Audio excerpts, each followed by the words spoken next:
mean, it was really cool because I've seen people who I really respect win it before, and I know that it's not an award that's given lightly. I know that like tends to be somebody I like it that it's somebody usually who's been around a while, like, you know, because I know that it's not the most rewarding on a long-term basis kind of a job, right? And so it's nice to see, you know, people that have stayed in it for a long time and kind of are slogging away in the trenches, so to speak. You know, and obviously there are tons more people who are still doing that, and they don't have that recognition.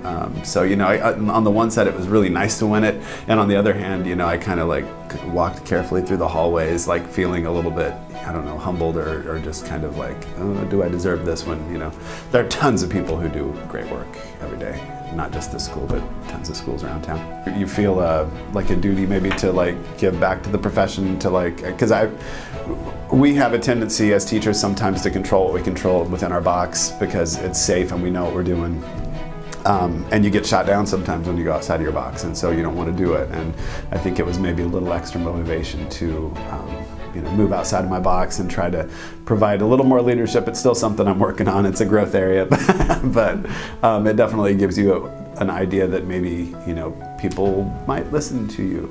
That maybe gives you a little credibility walking in the door. I just think it's indicative of the kind of community we live in. I mean, it's a community where people cared enough to set this up. And I mean, to me, that's the town I want to teach in. I feel like in Lawrence, like, people are pretty on board with education. And so the Lawrence Schools Foundation is it's just kind of like a sign of that. And it makes, at least me as a teacher, feel, you know, backed up and supported by the community.